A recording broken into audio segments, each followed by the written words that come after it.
নমস্কার দর্শক বন্ধুরা, বিয়ন্ড স্পোর্টসে স্বাগত। যেমনটা দেখতে পাচ্ছেন এই মুহূর্তে আছি যুবভারতী ক্রীড়াঙ্গনে এবং মোহনবাগানের ওপেন প্র্যাকটিস চলছে এই মুহূর্তে। আগামীকাল ACL2 সেই ঐতিহাসিক ম্যাচ মোহনবাগানের রাজস্থানের বিরুদ্ধে, এবং তার আগে আজ কিন্তু অনুশীলন করছে মোহনবাগান দল কোচ হোসে মলিনার তত্ত্বাবধানে। এবং আপনারা সাংবাদিক সম্মেলনে আমাদের ভিডিও দেখেছেন, সেখানে কিন্তু কোচ বলেছিলেন যে যে দুই ফুটবলারকে নিয়ে একটা সংশয় ছিল, অর্থাৎ তিনি বলেছিলেন আলবার্তো রদ্রিগেজ এবং ম্যাকলারেন, তাদেরকে পাওয়া নিয়ে একটা সংশয় তিনি জানিয়েছিলেন।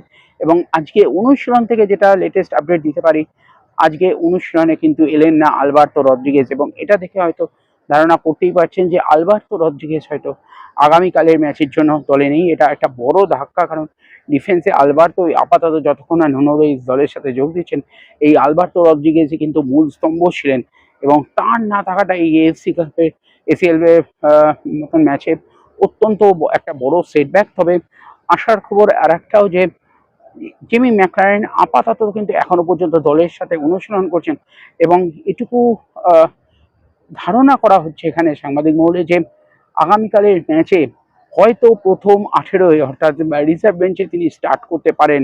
দেখার বিষয় শেষ পর্যন্ত কি হয়, কারণ বেশিরভাগ দিনই আপনারা দেখেছেন তিনি অনুশীলন শুরু করলেও পুরোটা শেষ করতে পারেন না, তার আগেই চোটের জন্য তাকে সরে যেতে হয়। আজকে এখনো পর্যন্ত তিনি অনুশীলন করছে, এটা আশার খবর।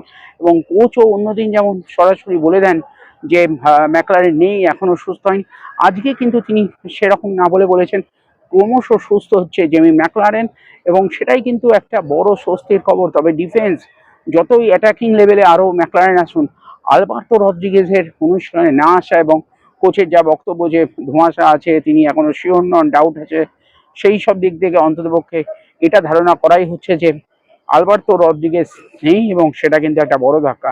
যাই হোক, চলুন দেখে নেওয়া যাক অনুশীলনের কিছু মুহূর্ত বিয়ন্ড স্পোর্টসের পর্দায়। আর আপনারা অবশ্যই জানান যে আলবার্তো রদ্রিগেজের না থাকাটা বাগান শিবিরের জন্য কত বড় ধাক্কা।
দিয়েছি আগে।